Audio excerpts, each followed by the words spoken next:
விக்கிரவாண்டி தொகுதியில் இடைத்தேர்தல் நடைபெற்ற நிலையில் இன்று காலை வாக்கு எண்ணிக்கைக்கான முன்னேற்பாடுகள் தொடங்கியுள்ளன. இது தொடர்பான விவரங்களை வழங்குகிறார் எமது செய்தியாளர் சரவணன். சரவணன், வணக்கம். வாக்கு எண்ணிக்கைக்கான முன்னேற்பாடுகள் குறித்து சொல்லுங்க. விக்கிரவாண்டி சட்டமன்ற தொகுதியினுடைய இடைத்தேர்தல் கடந்த 10ஆம் தேதி நடைபெற்ற நிலையில் வாக்கு எண்ணிக்கை இன்று நடைபெறுகிறது. 8 மணிக்கு இந்த வாக்கு எண்ணிக்கை தொடங்குகிறது. விக்கிரவாண்டி அருகே இருக்கக்கூடிய பனையபுரம் அரசு மேல்நிலைப் பள்ளியில் அந்த வாக்கு எண்ணிக்கை மையம் அமைக்கப்பட்டிருக்கிறது.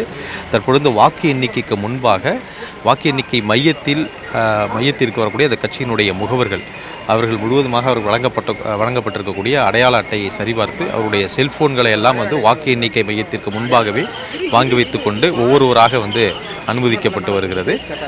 அதே போன்று தற்பொழுது தபால் வாக்குகள் வந்திருக்கிறது. தபால் வாக்குகள் ஏற்கனவே விக்கிரவாண்டி தாலுகா அலுவலகத்தில் அந்த தபால் வாக்குகள் இருந்தது, அங்கிருந்து அது கொண்டு வரப்பட்டது.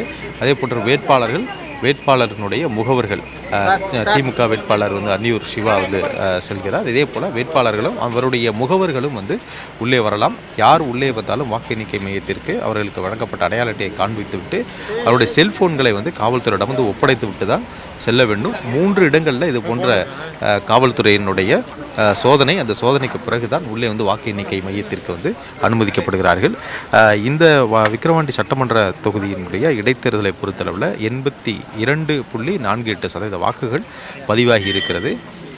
இது கிட்டத்தட்ட 2019ஆம் ஆண்டு இதே போன்ற ஒரு இடைத்தேர்தல் நடைபெற்றது. அதில் 84% வாக்குகள் பதிவானது.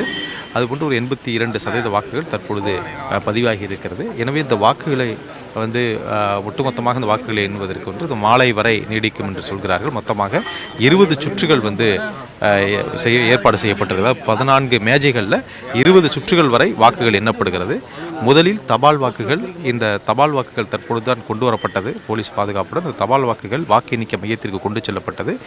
தபால் வாக்குகளை ஒரே சுற்றுகளாக 2 மேஜைகளில் எண்ணுவார்கள். அதன் முடிவுகள் அறிவிக்கப்பட்ட பிறகு முதல் சுற்று, 2ஆம் சுற்று என்று தொடர்ச்சியாக 20 சுற்றுகள் இந்த வாக்கு எண்ணிக்கை நடைபெற இருக்கிறது. ஒவ்வொரு சுற்றும் அதிகாரப்பூர்வமாக அறிவித்த பிறகு அடுத்த சுற்று வாக்கு எண்ணிக்கை தொடங்கும். மொத்தமாக 14 மேஜைகளில் இந்த வாக்கு எண்ணிக்கை நடைபெறுகிறது. அதே வேளையில் இந்த வாக்கு எண்ணிக்கை மையத்தை சுற்றி 3 அடுக்கு பாதுகாப்பும் காவல்துறையினர் சுமார் ஒரு 1000 போலீசார் பாதுகாப்பு பணியில் ஈடுபட்டிருக்கிறார்கள். மேலும் இந்த வாக்கு எண்ணிக்கை மையத்தில் நேற்று இரவு பெய்த மழையின் காரணமாக வெறும் சேரும் சகதியுமாக சூழ்ந்திருக்கிறது. அவற்றை சரி செய்யக்கூடிய பணியில் உடனடியாக தற்பொழுது பணியாளர்கள் ஈடுபடுத்தப்பட்டிருக்கிறார்கள். இன்று மாலை வரை இந்த வாக்கு எண்ணிக்கை நீடிக்கும் என்றாலும் இதற்கு முன்னதாகவே இந்த முன்னணி நிலவரங்கள் முதல் ஒரு 2 சுற்றிலேயே முன்னணி நிலவரங்கள் தெரிந்துவிடும். யாருக்கு வெற்றி வாய்ப்புகள் இருக்கிறது என்பதும் தெரிந்துவிடும். இந்த சட்டமன்ற தொகுதியினுடைய இடைத்தேர்தல் என்பது இதற்கு முன்பும் நடந்திருக்கிறது. 2019 நடந்திருக்கிறது. அப்பொழுது அதிமுக வெற்றி பெற்றது. இந்த இடைத்தேர்தலை பொறுத்தளவில் அதிமுக போட்டியிடவில்லை. திமுக, பாமக, நாம் தமிழர் கட்சி என ஒரு மும்முனை போட்டி நிலவுகிறது. மொத்தமாக சுயேட்சைகள் இவற்றையெல்லாம் சேர்த்து 29 வேட்பாளர்கள் இதில் அவர்கள் போட்டியிட்டு இருக்கிறார்கள்.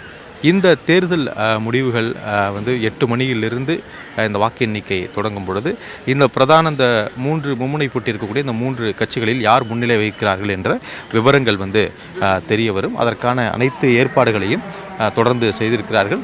தபால் வாக்குகள் எண்ணப்பட்ட பிறகு முதல் சுற்று வாக்கு எண்ணிக்கை தொடங்கும் என்றும் தேர்தல் நடத்தும் அலுவலர் தெரிவித்துள்ளார்.